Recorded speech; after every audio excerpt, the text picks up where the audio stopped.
Hello students, तो आज हम फाइनली सॉल्व करने वाले हैं एएमयू बीएससी नर्सिंग का क्वेश्चन पेपर जो कि फाइनली हो चुका है। तो मेरे पास जो ये सीरीज़ है वो सीरीज़ ए है। आप लोग अपने अकॉर्डिंग देख लीजिएगा आपके पास जो भी सीरीज़ होगी। तो सबसे पहले मैं सॉल्व करने जा रही हूँ nursing aptitude. Okay, so let's start. Dressing and bandages are question number 1। Dressing and bandages are use to, तो इसका ऑप्शन हो जाएगा C is the correct option. Help control bleeding and prevent infection. ठीक है, फिर उसके बाद current union health minister of India is option number C JP Nadda. Which is commonest presenting symptom of in case of foreign body in the throat of a child, तो इसका answer है B choking. फिर उसके बाद हमारे पास question है the vaccines available for COVID-19 are, तो इसमें ऑल ऑफ दीज आ जाएगा। Example of a natural disaster is, तो earthquake, option number D. Question number 6, who is known as the lady with the lamp, तो Florence Nightingale को कहा जाता है। Question number 7, which one is the first and foremost role of a nurse in a hospital, तो वो होता है care giver का। Okay, let's move. Question number 8 देखते हैं। COVID-19 is caused by which organism, तो वो वायरस से हुआ था।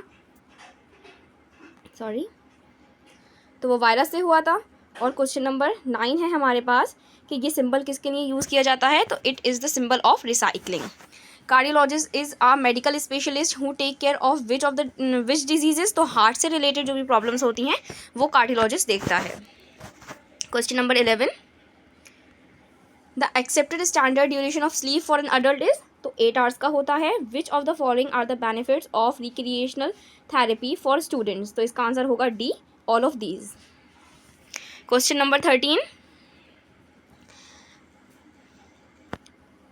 ये कौन से डिपार्टमेंट का होता है, तो ये होगा चिल्ड्रंस का। Dengue fever is caused by mosquitoes. जल्दी जल्दी आप लोग देख लीजिए कि आप लोगों के कौन से आंसर्स ठीक हैं, और मैं आप लोगों को लास्ट में ये भी बताने वाली हूँ कि इसकी कट ऑफ कितनी जाने वाली है।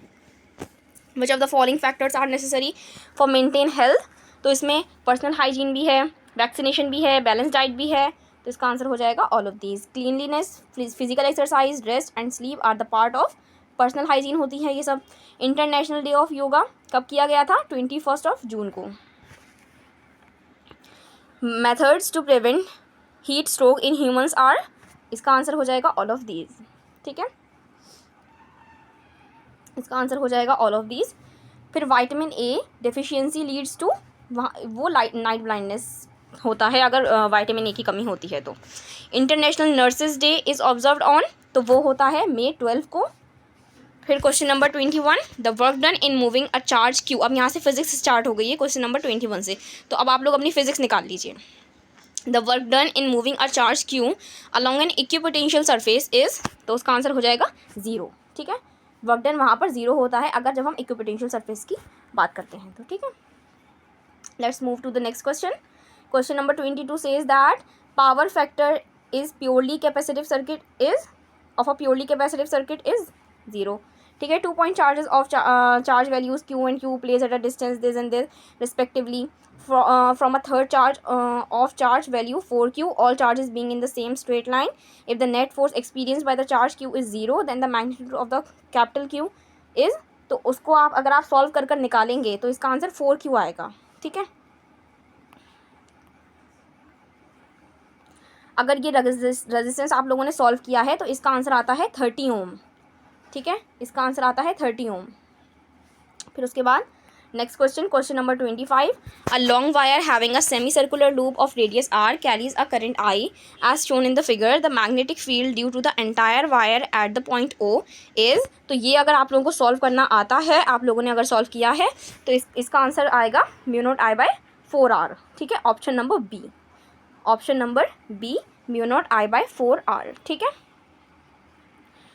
Question number 26 says that as element delta L is equals to delta x I cap is placed at the origin and carries a current I along the positive x direction, the direction of magnetic field on the y axis at the distance r is, तो यहाँ पर आ जाएगा plus z direction. ठीक है, इसका होगा answer plus z direction, option number ए। Question number 27 अगर आप लोग पढ़ेंगे तो इसका आंसर हो जाएगा option number A, option number A. Okay, let's move ahead. Let's move to the question number 28. It says that the magnetic field lines due to an ordinary bar magnet, तो वो जो है क्या बनाती हैं, close curves बनाती हैं. तो option number A is the correct answer. A technician rewinds an inductor to have 200 turns instead of a original 100 turn. If all other physical dimensions remain the same, what is the new inductance value relative to the original? अगर आप लोग ये solve करेंगे, जैसे कि यहाँ पर solve किया हुआ नज़र आ रहा है, तो आप लोग जो है इसका आंसर आपका 4L आएगा, ऑप्शन नंबर बी. फिर उसके बाद नेक्स्ट क्वेश्चन है, under which condition does a point charge produces both a time varying electric field and a time varying magnetic field that propagate through space. यानी कि ये जो है EM वेव की बात कर रहा है यहाँ पर. EM वेव अगर आप लोगों ने पढ़ा है तो आप लोगों को पता होगा कि ये जो है एक्सिलरेटेड चार्ज पार्टिकल जो है वो EM वेव प्रोड्यूस करता है. तो इसका आंसर हो जाएगा option number C, when the charge undergoes acceleration. Okay, option number C is the correct answer. फिर उसके बाद नेक्स्ट क्वेश्चन है, an object is placed at a distance u from a simple microscope of focal length f. The angular magnification obtained depends, वो किस पर depend करेगा, on f as well as u. तो option number C is the correct answer. यहाँ पर दो टिक लग रहे हैं, लेकिन मैं आप लोगों को करेक्ट आंसर बता रही हूँ कि इसका आंसर जो है ऑप्शन नंबर सी है. दूसरे टिक पर मत जाइएगा. Question number 32 says that which type of mirror is commonly used as a rear view mirror in vehicles. vehicles में कौन सा नज़र आता है, convex mirrors होते हैं. if the amplitude of the light coming from the each slit is a, what is the ratio of the intensity at the central point of a Young's double slit interference pattern to the intensity at the same point when only a single slit is open. तो इसका answer है 1:4. इसका answer जब आप लोग solve करेंगे तो 1:4 आ जाएगा. ठीक है, okay. So next question is question number 34. if the 70% of a radioactive sample decays in 120 minutes. अब यहाँ से यहाँ पर फिजिक्स ही चल रही है. what is the half life of the isotope? तो half life of the isotope क्या है, 60 मिनट्स आ जाएगी जब आप लोग सॉल्व कर लेकर आएंगे. ठीक है, तो पेपर जो है फिजिक्स टफ नहीं थी. A narrow beam of white light passes through a glass prism and emerges as a band of different colors forming a spectrum. Which physical phenomenon is responsible for the separation of colors? तो इसको आप लोगों ने पढ़ा होगा कि जो prism होता है वो डिस्पर्शन करता है. तो option number C is the correct answer. Let's move to the next question. It says question number 36. ये क्या कह रहा है कि for an electron the total number of quantum states available in the shell with principal quantum number. तो principal quantum number n is equals to 3 के लिए क्या आ जाएगा, 18. ठीक है, तो option B is the correct answer. फिर उसके बाद क्वेश्चन नंबर 37 का क्वेश्चन का आंसर है option number C. Okay, which type of logic gate produce a zero output when both of its input are set to 1. तो इसका answer हो जाएगा option number D, NAND. When a semiconductor is doped with a pentavalent impurity like phosphorus, it becomes, तो N type semiconductor हो जाता है. ठीक है, और लास्ट क्वेश्चन फिजिक्स का.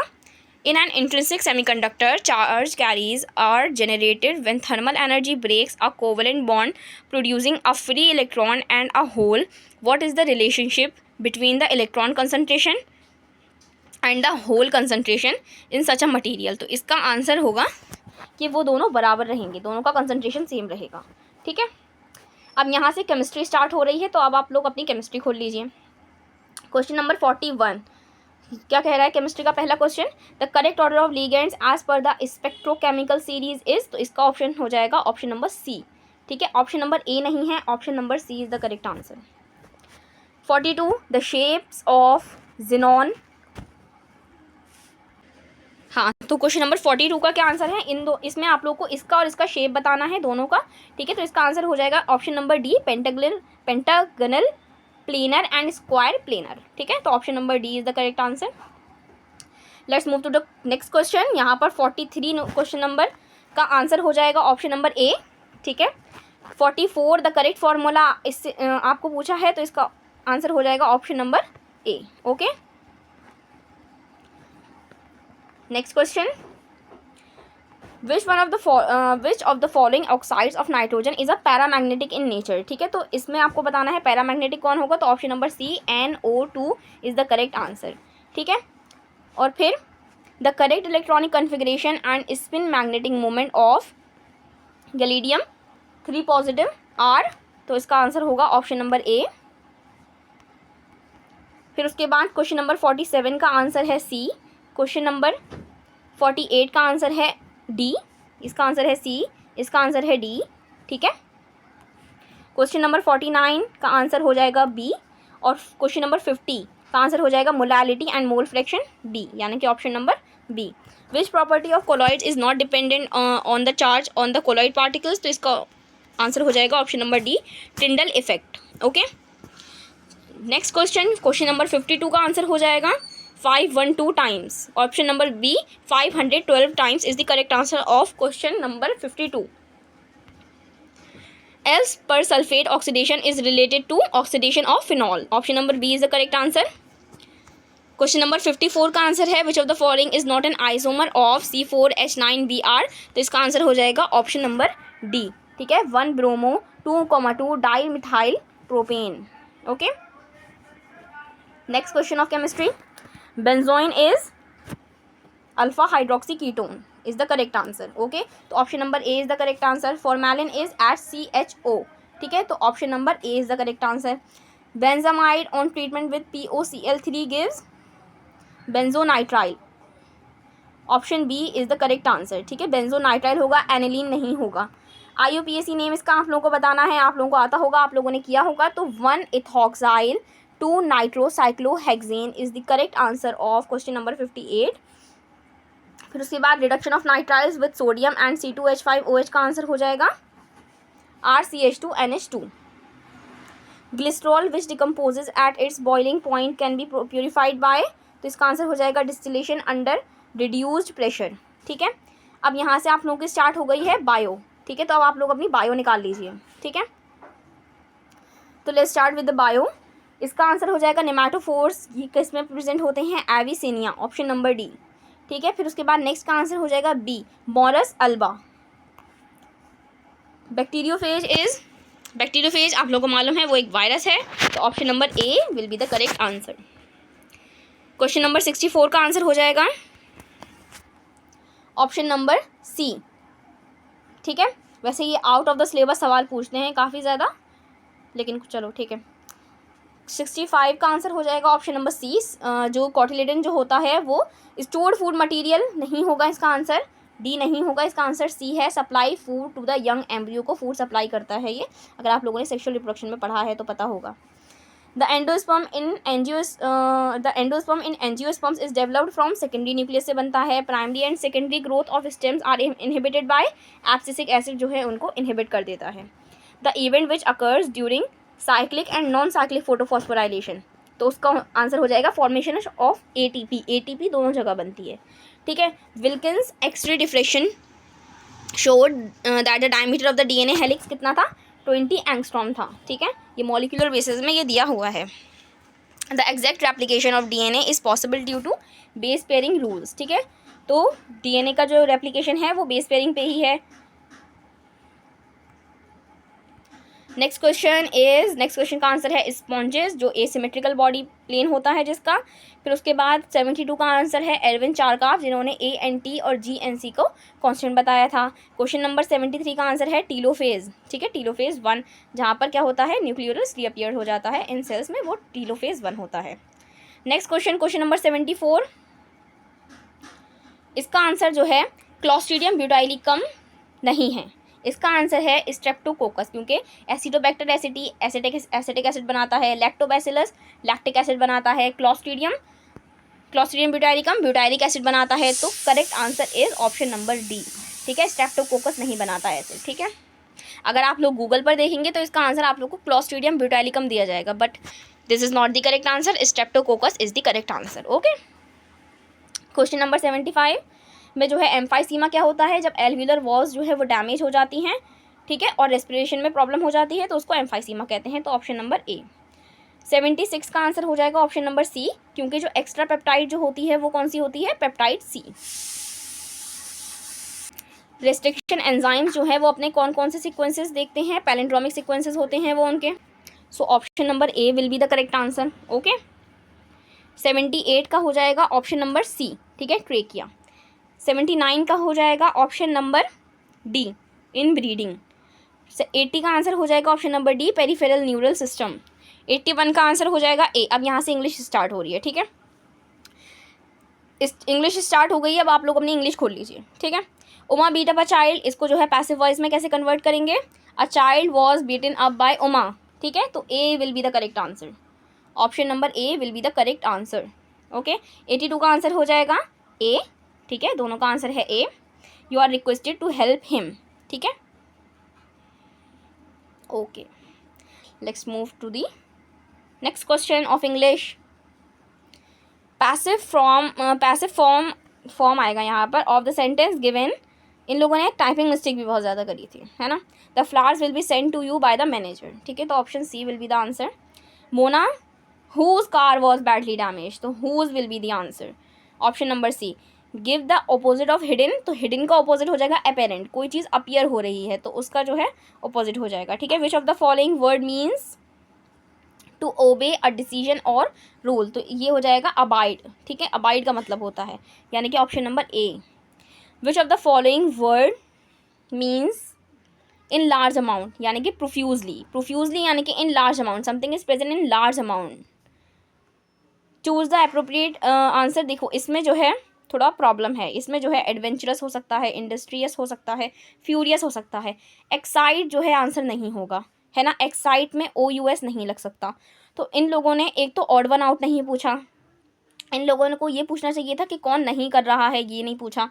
तो ऑप्शन यहाँ पर जो है ए भी जाता है, बी भी जाता है और सी भी सही है ना। डी गलत हो जाएगा, लेकिन यहाँ पर जो है आप लोगों को बोनस मिल सकता है। ए, बी और सी शायद जिन लोगों ने लगाया है उसको जो है ये लोग बोनस देंगे, यानी कि ए का भी सही होगा, बी का भी सही होगा, सी का भी सही होगा, लेकिन जिसने डी मार्क कर दिया है वो गलत हो जाएगा, ठीक है। तो ए ठीक हो जाएगा, ठीक है। बी अगर आपने मार्क किया है तो वो ठीक है, सी अगर मार्क किया है तो वो ठीक है, डी अगर आपने मार्क किया है तो वो गलत हो जाएगा। ये सोचकर किया कि ऑड वन आउट लगा देते हैं तो ये चीज़ गलत हो जाएगी, ठीक है, क्योंकि उन लोगों ने सवाल देखिए ना आप लोग, सवाल क्या कह रहा है यहाँ पर, ठीक है। स्कॉफ मीन्स देखते हैं फिर क्या होता है। Scoff means threaten, sorry deride, this means deride. When it rains cats and dogs, it rains heavily, rain हो रही है। He hardly ever leaves the house, तो he doesn't he will be the answer. He is studying for a degree in computer science, ठीक है, degree of computer science नहीं, degree in computer science, तो option number B. He was ill for a week and during that week his wife never left his side, ठीक है, तो option D will be the answer. 94 in accordance with the school policy fees must be paid on time, ठीक है। फिर उसके बाद यहाँ पर आ जाएगा ऑप्शन नंबर बी कि जो कंस्ट्रक्शन की साइट होती है, SITE जो है, किसी जगह की बात करते हैं कि कंस्ट्रक्शन साइट, है ना। और यहाँ पर जो है सी साइट वाला इसलिए होगा, आप लोगों ने वर्ड सुना होगा रिसाइट यानी कि पढ़ना, ठीक है। तो I would like to recite verses from this book, अगर रिसाइट नहीं दिया हुआ तो साइट, है ना, तो option B will be the answer. Okay, mayhem means B, okay, option number B havoc is the correct answer. Conferred means offered, option number A. 98 का answer हो जाएगा ऑप्शन नंबर बी, यहाँ पर ऑप्शन नंबर ए, यहाँ पर option number B. 99 का answer हो जाएगा ऑप्शन नंबर डी, यानी कि टू सस्पेक्ट अ ट्रिक। देखिए यहाँ पर इन लोगों ने यहाँ पर भी स्पेलिंग मिस्टेक कर दी, टू सस्पेक्ट अ ट्रिक और डिसीट, ठीक है। और इंग्लिश के लास्ट क्वेश्चन का आंसर हो जाएगा अंडर ऑल कंडीशंस, तो through thick and thick mean होता है अंडर ऑल कंडीशन, सारी कंडीशंस मिलाकर, ठीक है, जो भी वो कंडीशंस हैं उनको मिलाकर की बात हो जाएगी, ठीक है। So this was your complete question paper. Okay, तो ये पूरा हो गया क्वेश्चन पेपर। यहाँ पर देखते हैं आप लोग अपना, देखिए कि आप लोगों ने कितने ठीक किए हैं। अगर मैं यहाँ पर आप लोग को कट ऑफ बताऊँ तो जो इंटरनल बच्चे हैं, यानी कि जो ऑलरेडी AMU में पढ़ रहे हैं, 12th वहीं से पास आउट करे हुए हैं, या फिर 12th करे हुए 2 साल हो गए हैं, तब भी वो इंटरनल कहलाते हैं, ठीक है। तो जो इंटरनल स्टूडेंट्स हैं AMU के, उनकी कट ऑफ जो है वो अप्रॉक्स 60 प्लस जा सकती है, 60 प्लस 62 प्लस 60+1 कर चलिए, क्योंकि यहाँ पर जो केमिस्ट्री थी, या पूरा पेपर ही देखिए अनएक्सपेक्टेड था। मतलब यहाँ पर कभी कुछ भी कभी भी ज़्यादा आ जाता है। जैसे लास्ट ईयर का पेपर अगर आप लोगों ने देखा हो तो वहाँ पर ऑर्गेनिक ज़्यादा थी, ऑर्गेनिक केमिस्ट्री में ऑर्गेनिक ज़्यादा थी। इस साल इनऑर्गेनिक ज़्यादा है ना, और ऑर्गेनिक के 2-4 सवाल हैं बस, है ना। तो पेपर जो है वो काफ़ी अनएक्सपेक्टेड आता है, PYQs को देखकर नहीं आता, है ना। तो PYQ से जो है हम लोग प्रोडक्शन अच्छा सा नहीं कर सकते कि हाँ कि लास्ट ईयर ऐसा आया है तो इस बार भी ऐसा ही आ जाएगा, है ना। तो केमिस्ट्री कहा जाए तो थोड़ी सी टफ थी उन स्टूडेंट्स के लिए जो PYQ लगा कर गए हैं। अगर किसी की इनऑर्गेनिक अच्छी है तो उसके लिए केमिस्ट्री अच्छी रही होगी, है ना। तो अगर आप इंटरनल हैं तो आप 60+ कट ऑफ मानकर चलिए, और एक्सटर्नल जो स्टूडेंट्स हैं उनके लिए कट ऑफ जाएगी 72+। इतनी ही कट ऑफ जा सकती है, 72+ मानकर चलिए, 70+ हो सकती है, 72+ मानकर चलिए एक्सटर्नल वाले, ठीक है। और इंटरनल की कट ऑफ चली जाएगी 60+। Okay, so this was the answer key of all the questions of BSc nursing in AMU। I hope आप लोगों का पेपर अच्छा हुआ होगा। Good luck to you. You can comment how was your score. You can comment that and pray for you. Okay, thank you.